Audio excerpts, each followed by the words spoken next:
50वी पुण्यतिथीच्या निमित्तान सरकारान वेगवेगळे कार्यक्रम राज्यात आयच्या दिसा आणि फुडले वर्सभर मेळून एक ठराविक कार्यक्रम वेगवेगळे अशा पद्धतीचे कार्यक्रम करपाचे थारायला। तितूंतलो मेन कार्यक्रम जो आसा आज डॉक्टर रघुनाथ माशेलकर हांच्या वतीन आमी बिल्डिंग न्यू इंडिया हाजेर जो लेक्चर ऑर्गनायज केला तो आमच्या जिमखाना पणजी हांगासर ऑर्गनायज केला।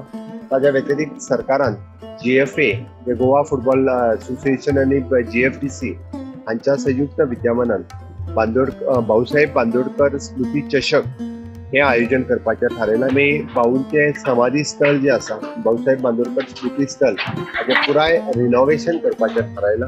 पत्रकारांच्या बरोबर भासाभास व तेन्नाचे गोंय आताचे गोंय हाजेर भासाभास अशा पद्धतीचे वेगवेगळे कार्यक्रम त्या वेळीच्या वेळी दवरले वयतले। झिमम शाळा ह्यो खूप फाटल्या 10 वर्साच्या कार्यकाळात रिनोव्हेट जाल्यो, नवीन बांधून जाल्यो, बट तरी सुद्धा एखादी दुसरी शाळा जर रिनोव्हेट जावपाची उरल्या आसत जाल्यार ह्या पूर्ण 1 वर्साच्या भितर ती शाळा जी आसा ती परत एकदा रिपेर रिनोव्हेट ही केली वयतली। निश्चित ह्या वर्सा खंयसरूच एकय शाळेचें कामकाज हो उरचो ना। दिसा आमी ठरयलेले की जो उजरो आसलो तो तेका ट्रॅक केलो आनी तो बदलपाचो आमचो प्रयत्न आसलो आनी आमी यशस्वी जाले।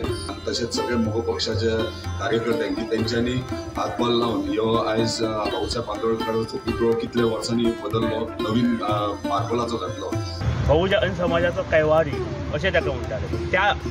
त्या बहुजन समाजाचें हें वेगळें आशिल्लें आनी आज तें वेगळें जालां आनी ह्या पुण्यतिथी निमित्त वर्सभर कार्यक्रम सादर करून सुद्दां नवे पिढीक भाऊ साहेबाच्या विचारांचो त्याच्या गुणाचो प्रभाव पडचो।